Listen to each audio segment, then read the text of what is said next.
সুবহানাল্লাহি ওয়া বিহামদিহি সুবহানাল্লাহিল আযীম বলতে পারছেন না? কষ্ট হচ্ছে। একটা হাদিস আপনাকে বলি, দেখেন। আবু হুরায়রা রাদিয়াল্লাহু তাআলা আনহু থেকে বর্ণিত, তিনি বলছেন রাসূল সাল্লাল্লাহু আলাইহি সাল্লাম বলছেন যে কালিমাতানে খফিফাতানে সাকিলাতানে ফিল মিজান হাবিবাতানে ইলা রহমান।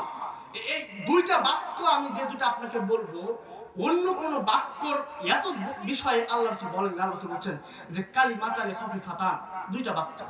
কয়টা বাক্য? কথা বলেন। দুটা বাক্য পৃথিবীতে আল্লাহ দিয়েছেন।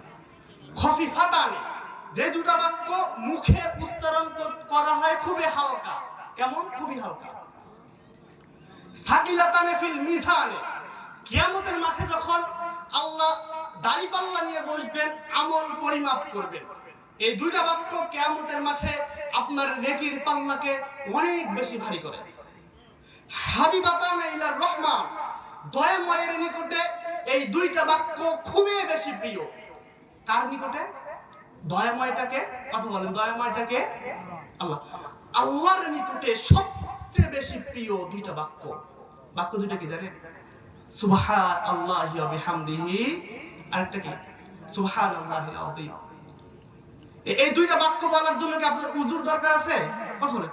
আপনাকে কি উযু করে আসার পরে বলতে হবে সুবহানাল্লাহি ওয়া বিহামদিহি সুবহানাল্লাহিল আযীম? জি না। আপনি মাঠে কাজ করছেন, ধান লাগাচ্ছেন, এত গল্প করছেন, করতে করতে হঠাৎ করে বললেন সুবহানাল্লাহি ওয়া বিহামদিহি সুবহানাল্লাহিল আযীম। লাভ কি? মুখে উচ্চারণে সহজ। কিয়ামতের মাঠে একটা নেকির জন্য এদিক সেদিক ছুটে বেড়াবেন, কেউ একটা নেকি আপনাকে দিবেন, একটা নেকি না। এই কথাটা যদি বলেন দাড়িপাল্লা ভারী করবে, তার মানে চিন্তা করেন তো কত বেশি পাওয়ার। তা একবার বলেন না সুবহানাল্লাহ, আর একটু জোরে বলেন সুবহানাল্লাহ।